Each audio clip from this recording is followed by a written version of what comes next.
Look, man, if you're dumb, then there's a lot of scams out there, just like there always are.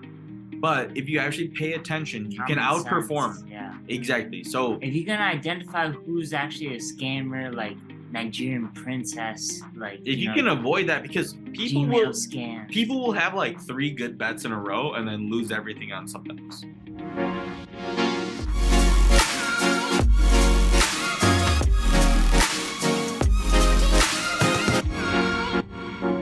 Hello, everybody. Welcome to another episode of the CryptoSparta Podcast. We got some news, a lot of NFT stuff. I mean, the blur. Crypto too. Crypto's had some life. Crypto's been lively. Bitcoin has been up to 24/7, almost 2,500. Like the last 60 days, it's been up 45%. What were the lows, Brian? If you had bought at the turn of the year. Yeah. At the end of the year, towards tax season, if you would have bought like literally end of December. Show them the chart. No, it's not. It's like at end of the year it's 16.5, and then now it's like 2,500. So like you're up 45% basically. And same with Ethereum, where it's like Ethereum is just pushed 1,700 now. Like there are coins that are pumping, and at the same time stocks are going down. So like we're still in inflation, CPI market, like inflation is still rising, even though it's maybe a little lower than expected. CPI is happening. And so, there's still like crypto, there's some life. So there's definitely coins to be played, and you definitely get the vibes of last bull market where, you still have influencers, like shilling these like weird ass coins. What I'm thinking is that there's an evolution, but it's like also similar as like recent or later cycles where, look, man, if you're dumb, then there's a lot of scams out there, just like there always are. But if you actually pay attention, you can outperform. Sense. Yeah. Exactly. So if you can identify who's actually a scammer, like Nigerian princess, like if you can avoid that, because people will have like 3 good bets in a row and then lose everything on something else. Yeah. So honestly, it's just like you can't even say do your own research, because like people might trust your gut. Hey, no, not financial advice. It's a people thing. Not legal advice. It's a people thing where it's like don't trust us on what anything. I've learned these past couple weeks is like ask questions, where it's like you're in these discords, like ask questions like, is this a scam? You know what I mean? Like, is this a scam? Is this real? Is this floating money? So it's like just actually like it's like crazy. Crypto's pumping. Fed wants to crack down on regulation, which is even crazier, right? Because you wouldn't expect crypto to pump, but with all this regulation or fears, last week we talked about how Ethereum staking is considered a security, and they want to tax that, and so they've actually cracked down on Paxos. They've on BUSD, the Binance stablecoin. Even though it's a stablecoin, they're treating it as a security, and so that actually that news caused it to lose its peg a little bit. And so, and then that changing with Hong Kong announcing that they want to be a hub for crypto. You have all these Chinese market influences, and it's fine because too is like some of the influencers, they were writing tweets in Chinese, like Chinese translation, to appease to the Chinese market, where it's like they might be responsible for this pump. So it's crazy. Yo, besides that, like the Chinese influence is that the money might move to Macau. What people don't understand is that there's these spheres of influence, and a lot of money has gone into recently the gambling coins, Rollbit, Soul Casino. What is Rollbit? Because like, I'll tell you about it. I mean,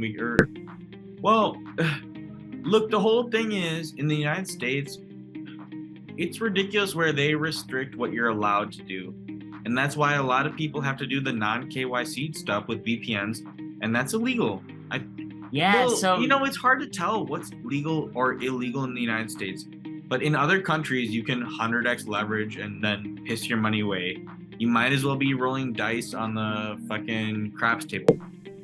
But the thing is, Rollbit is the same as like everyone's getting a stake where if you buy Rollbit tokens, even if you're not gambling, then you get some residual income. And now if everything is tokenized, everybody can make their own rules for however you want to actually do business with someone. So Rollbit, Gainsey has a lot of Rollbit tokens, but he's been gambling on Rollbit. Do you understand what I'm saying? And sorry, he's using tokens to leverage. Basically. No, he's gambling in the ecosystem of basically, if you tokenize things, I mean, you can completely create the rules where the shares that you buy, create the tokenomics. If you're a stock trader, you have certain rights, and then there's a certain value for the stocks that you purchase. Why shouldn't everything be decentralized and tokenized so that you don't have to be under the purview of whatever government is trying to regulate the trading of stocks? Yeah, it's crazy out there with the regulation now. They want to crack down. They're trying to crack down on all these tokens, but they're trying to say that what I'm saying is the cat's out of the bag. Who is to stop you from issuing Chuck E. Cheese tokens? Yeah. Or Brian tokens? VPN, anybody. It's a very simple set of things, exactly. And when it gets to the point, what I was trying to tell Brian was the friction is going to go down. And I'm really excited about this idea where everyone can have their own token that means whatever they say they want it does. And do we believe in the American dollar? Or do we believe in Brian coin or Dogecoin or Twitter coin or Elon coin? And why do we care? Hardcore internet communities with fan fast. Well, supporting coins. When the friction goes to zero and you can trade coins regardless of anything, what makes you trust the coins issued by governments? The only thing that they'll have to do is be able to like come at you to be saying that, yo man, you need to use our dollars or whatever. Or I don't know. The government, Brian, who do you trust? Me, you trust me, you trust Brian. The Bitcoin versus the dollar versus like other currencies. And then when they start doing restrictions and then they force you to not allow you to trade currencies, that's when it gets a bit shady. So Brian is more about like getting Rolexes. Yeah, I don't know. The market has been really hard. So like the stock market has been declining, but crypto's been up. But like, I don't know, we've been burned before about crypto, so it's been tough. So last week, you gotta put your name on some Rolexes. Maybe I get them, maybe I don't. We'll Is that your show? No, and we gotta cover Blur a bit. No, so that's what the thing is that the one big news this week, since last week, has been the launch of Blur and Arbitrum. So Arbitrum has been taking off this past week. It doesn't have its own coin, but it has its own, it's basically a layer 1, for those who don't know. But literally, there are coins that are getting launched on Arbitrum where the exponential gains has been 452,000, 5-digit percentage places, which is nuts. And one of those reasons is Blur, which is their version of NFT marketplace. And then the thing is, they're avoiding the royalty costs, but now this is disrupting the entire business model for all the NFT communities. Yeah, so there was an airdrop. There's a huge airdrop where there was people made 5 figures or initially, but then actually just went up exponentially to like So- $5, and then it dipped down to 60 cents. It's crazy So because people made tons of money. a lot of airdrop. people got airdropped these coins and then they sold immediately, but it was roughly like $1. And then it dropped to like 20 cents, but then now it's like almost hovering like 2 or 5 or what? The Really? highest was 5 for Blur. And so, people are kicking themselves that they didn't sell, even because it's free money that you get the airdrop. So it's crazy. So OpenSea actually is Blur's competitor. Changing the rules. And then OpenSea said, we're not going to do royalties and royalty protection for the artists. But now it cuts off a giant source of income for the artists, but it's like kind of they're doing a race to the bottom. They try to make up for the volume. No, they're doing a race to the bottom now, where they're like, we'll cut our fees. Are you going to make enough money, or are we going to make enough money? I think it's going to go poorly. So yeah, we'll see if that happens with Blur. So Blur has just been popping off. Like we said, it's marketplace on Arbitrum. Like people getting airdrops, like 5-figure airdrops. It's been going up like crazy. Like it's actually like forced, like Daniel was saying, OpenSea to, respond and eliminate royalties. So and then that consequently caused NFT projects to explain, Luca Nets had to explain, I bought this company based on royalties. And so he had to pivot a little bit, but apparently he's known this for a while. And so he's just you have to like see it coming for some time. And then the big thing is that he might actually, this is the crazy thing, is that the Pudgy Penguins might be more positioned to capitalize on this.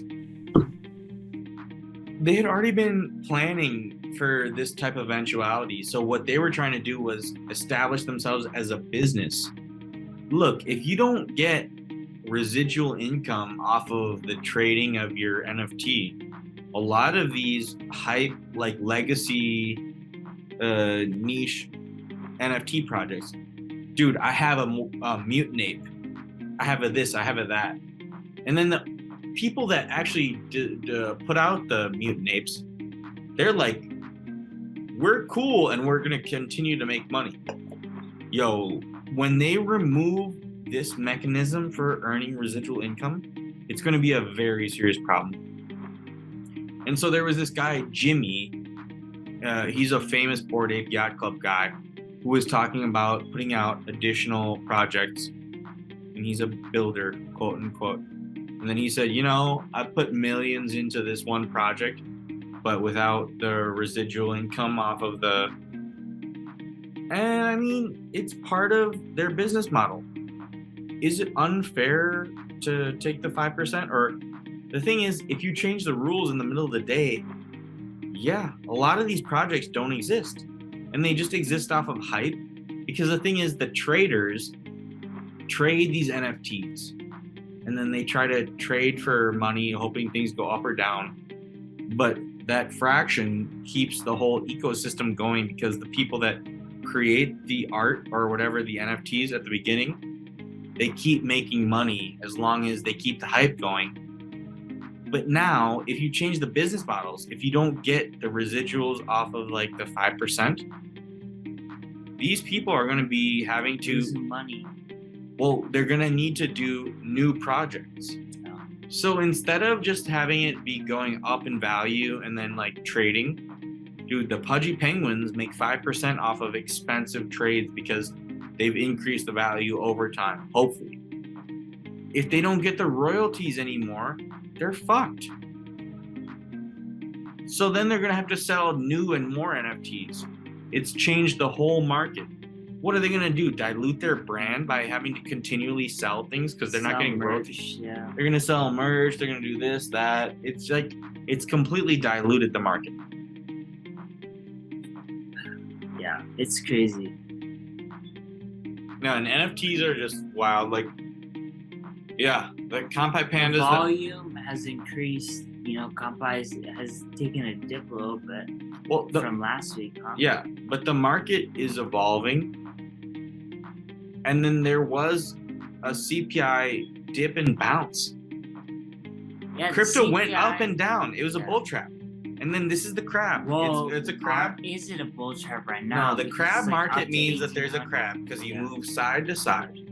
You move side to side. Yeah. It's just So it is, the CPI wasn't, it was still high, but it was like lower than expected. So it's kind of weird where it's like there's no economic or macro to push crypto pumping. But right now, crypto is pumping, kind of carrying on that momentum from the AI narrative.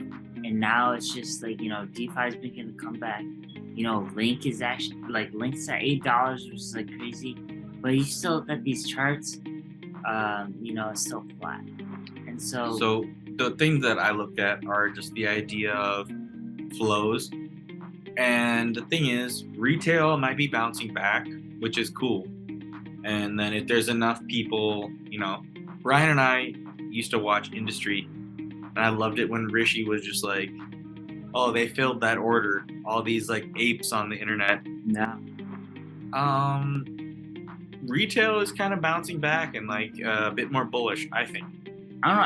FTX, after the FTX cleanse, it actually looks a lot better. Cleaner. For sure.